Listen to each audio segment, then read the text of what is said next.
My dad knew how much this car meant to me. Anyone that's a car enthusiast uh, loves their wheels, and it's funny.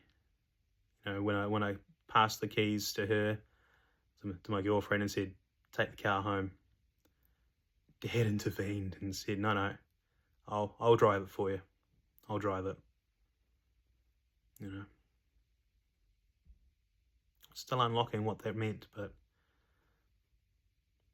definitely mattered that Dad cared. He always told me not to modify cars. It was one of his rules.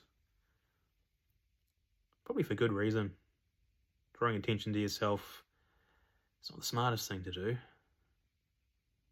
But life is attention.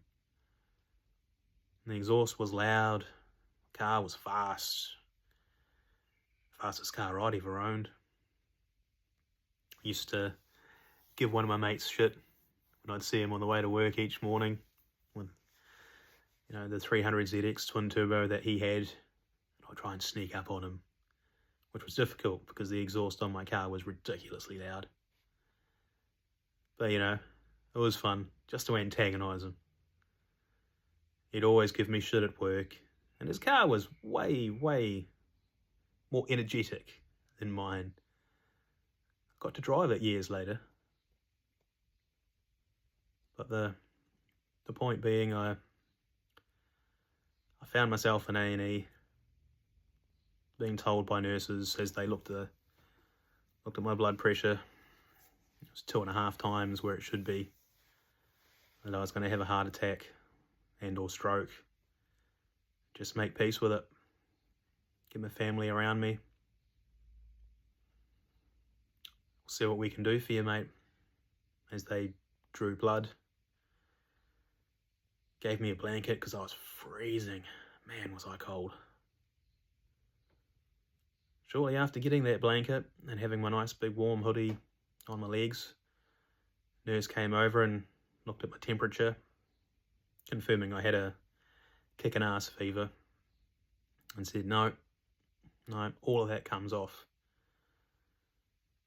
My mum fought for me to have something on me.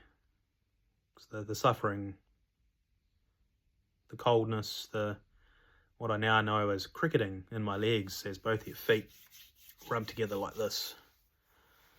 Man, I could have started a fire between my feet. From what I understand, that's the central nervous system overloading. Definitely didn't know what to do. Still cracking jokes. To me, it was be strong for everyone else. I still have that concrete pool, still kind of stuck down here. Too proud to show that I was really up against it. They lost my bloods. They'd drawn quite a few vials, probably around 6 or 7. I was then told at the time that actually dropped them. This was grapevine information. My girlfriend at the time knew someone out the back and they'd told her what had happened. Nurse came out and said, hey, we've actually lost them. So they drew more.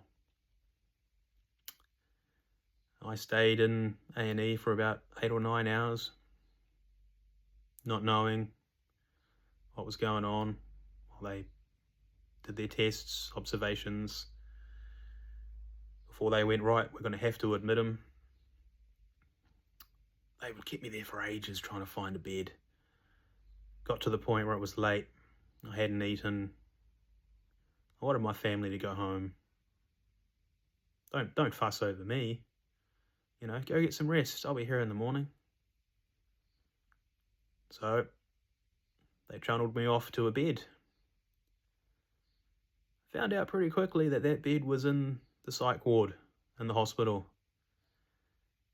After the guy 2 beds over from me, I woke up about 2 in the morning because he was pissing on the ground and on his bed, cracking up laughing.